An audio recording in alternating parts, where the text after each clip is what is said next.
Hello and welcome to our latest Phamax talk. Today we will speak about consent management with Martijn van der Corput. We will discuss which channels bring 30 to 40% opt-in rates and also why you should start dancing with HCPs, but also many more tips on how to get started with opt-ins and how to improve your opt-in rates. Martijn is co-owner and CEO of Optinsight. They're building a digital bridge between HCPs and pharma companies and offer consent and preference management platform, channel services, and integration capabilities. Stay tuned for our latest Phamax talk.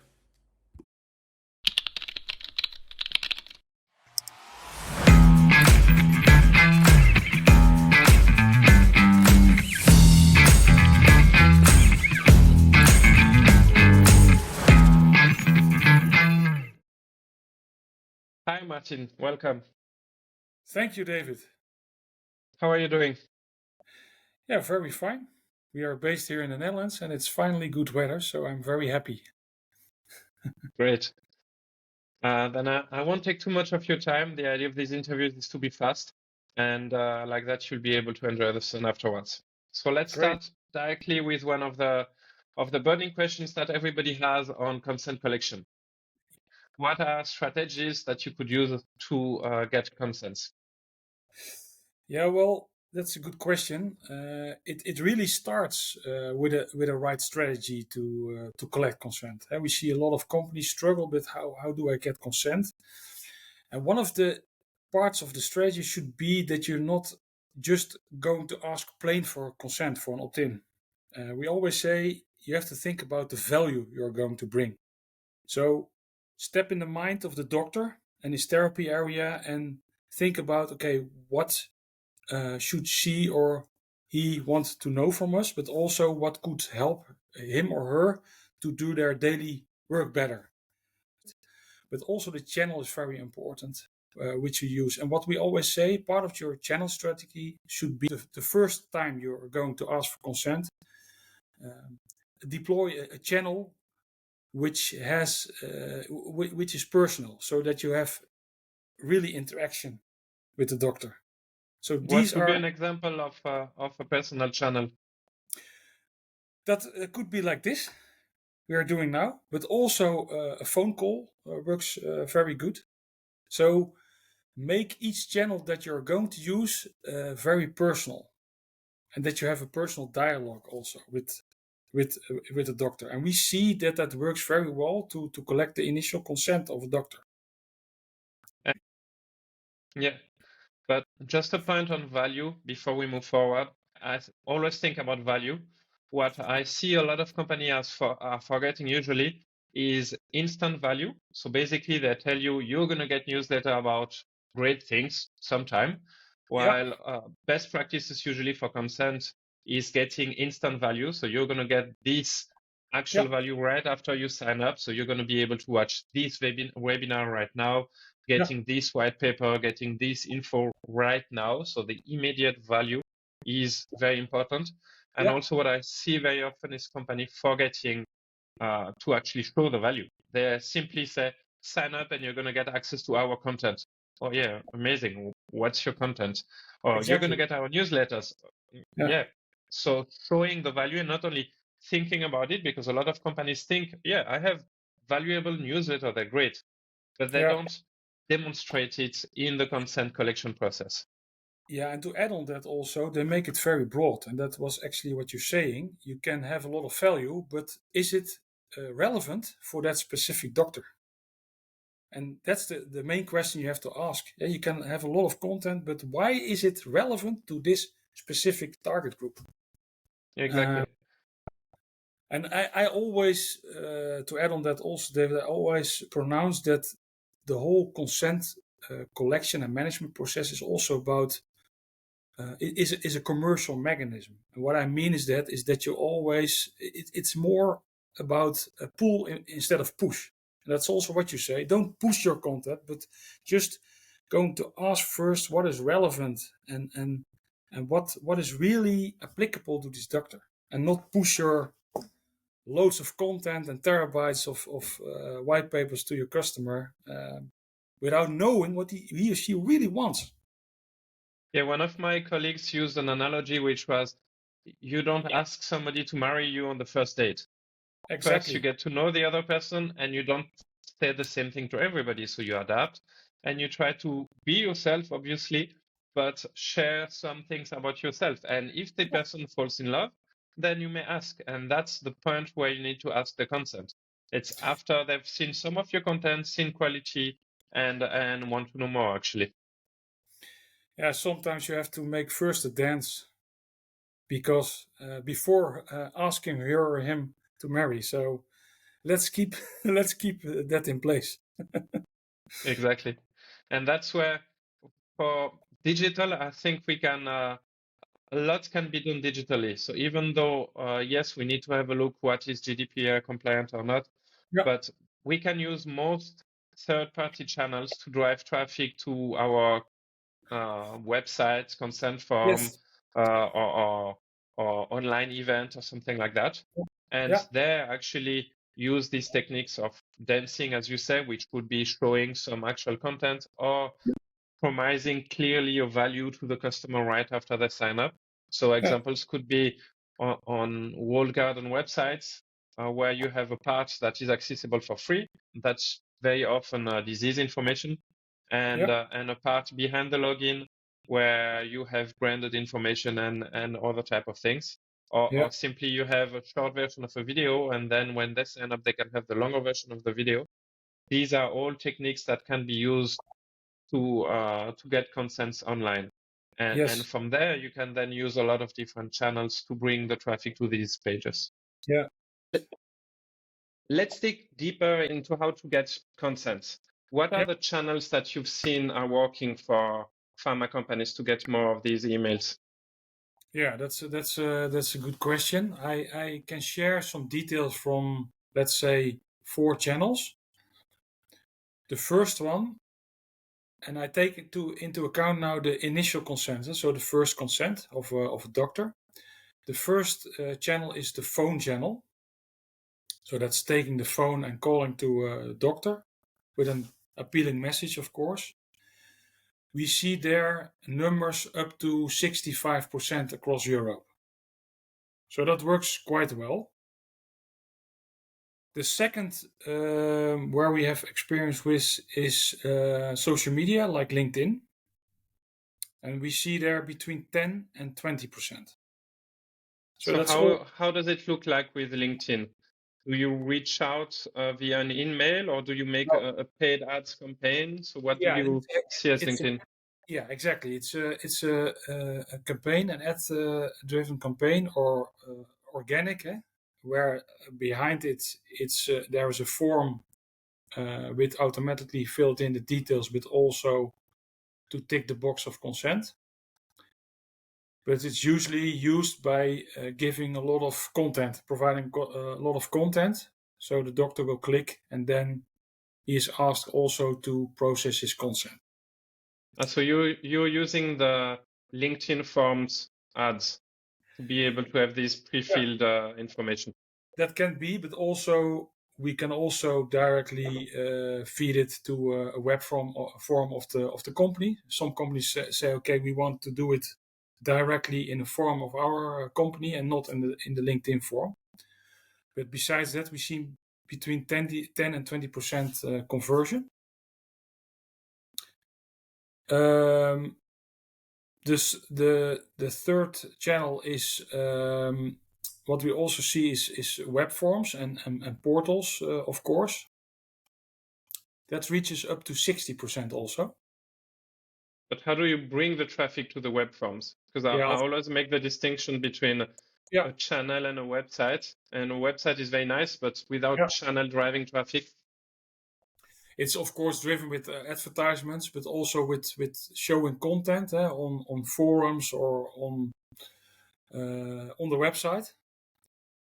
And that leads what we see now to up to 60%.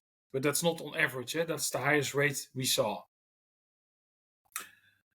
And the other channel, which we also have some numbers, is sales reps, of course. That's the original channel.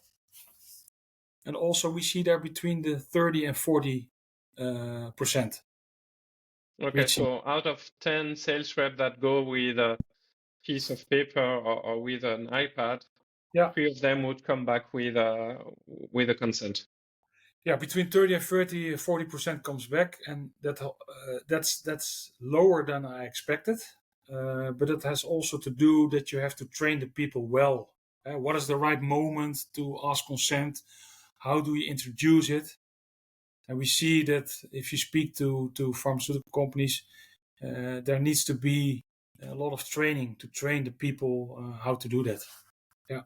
Exactly, that's what I see as well, because I've often seen higher numbers than these 30-40% with sales rep. That's probably the channel I've seen works best. But again, they need to bring, as we said earlier, they need to bring value. So if they just say, hey, give me your consent, they don't get it. If they actually explain and show why they should give the consent, then it makes a big difference. So the same channel used in a way or the other, and it's the same with social media, with LinkedIn. If you send them to a horrible page with 20 fields and just saying sign up to my newsletter, people will never sign up. So it's all about a correct execution, showing the value in these channels. Yeah. Keep it lean and mean. Also regards asking the number of details. Exactly what you said. Don't ask for 20 details, because a lot of people won't convert. They get stuck and say, okay, we stop. Exactly. What I would add as channel is, first, within social media, I think Twitter works quite well as well. It's a bit less precise than LinkedIn in terms of targeting, but the costs are much lower. So you may even be twice less precise than LinkedIn, as you will pay twice less for your click. You'll end up with the same ROI. So Twitter works actually quite well. Again, it's always, so what I've seen working is always to lead magnets more than simply saying sign up to my newsletter. And the other channel that works well are events. If you use the fact that a lot of people will come during an event, find a reason for them to sign up to, for example, get more of the marketing materials you're showing, get something for patients, showing, giving the possibility to increase the value for patients for the HCPs is also a good reason for them to sign up to the newsletter. And when you have them at a conference, at an event, it's an easy way to get them relatively easily to sign up. Yeah, it's still a good channel, of course. Congresses and that kind of meetings. Yeah, I totally agree with that. Yeah. And you mentioned one important topic also. What you say is make it easy. Yeah?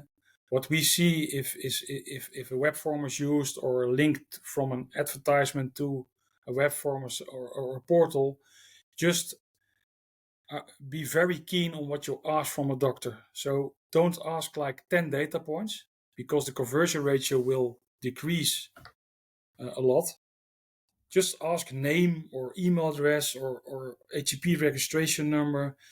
Be very lean and mean in what you ask, because you have to make it easy. And a part of GDPR is also data minimalization. So their conversion and GDPR come together, because data minimalization is from these both angles very important. Make it easy for the doctor. That's a good point, because very often the reason why a lot of pharma don't make it easy is because somebody on the compliance team or on the legal team says, no, we need all this information about the doctor. But it's true that GDPR actually says, no, you just need the minimal information to be able to actually provide your service and provide what you promised. So short forms are important. And also you have to build it up, like dancing with your maybe future wife or man. You're not going to ask their PIN code of their bank account or that of their or the account.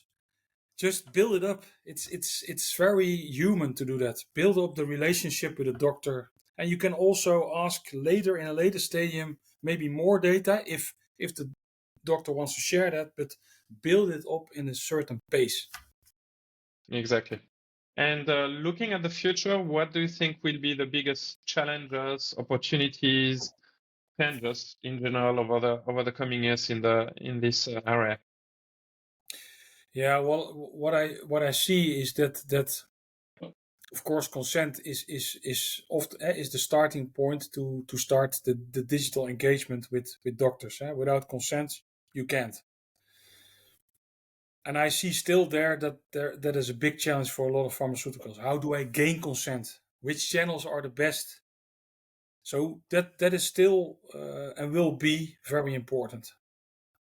What I also see is that once you have consent and you're deploying more channels, you have to think about am I going to orchestrate these consent data from all the doctors I have, knowing that we have like 5 or 6 channels, and we have also a lot of systems where it should be in to be used internally, like a CRM or marketing automation. I see that a couple of pharmaceuticals are already jumping on the train. They see that they need that kind of solutions or services or orchestration, how to say that. But I think once digital transformation will accelerate more in pharma, and it has to, because it's still not at the high pace. What I see because of several reasons, but then there will also be the question: how are we going to orchestrate these consent and preference data centrally in our organization? Because what we see now, it's everywhere. It's in Excels, it's in CRM, it's in marketing automation systems. It's behind websites. So there's a lot of scattered data. That's the second one, and the third one, of course, also to mention, I'm not an expert on AI, to be honest on that, but I see that AI is moving fast, and how are you going to deal with that with open data of doctors? How are you going to use that in a way that it's ethical and also legal, doable and feasible? Because we have these techniques, you should be aware of, okay, how am I going to use that in a reasonable way? But it's also something that will accelerate. Yeah.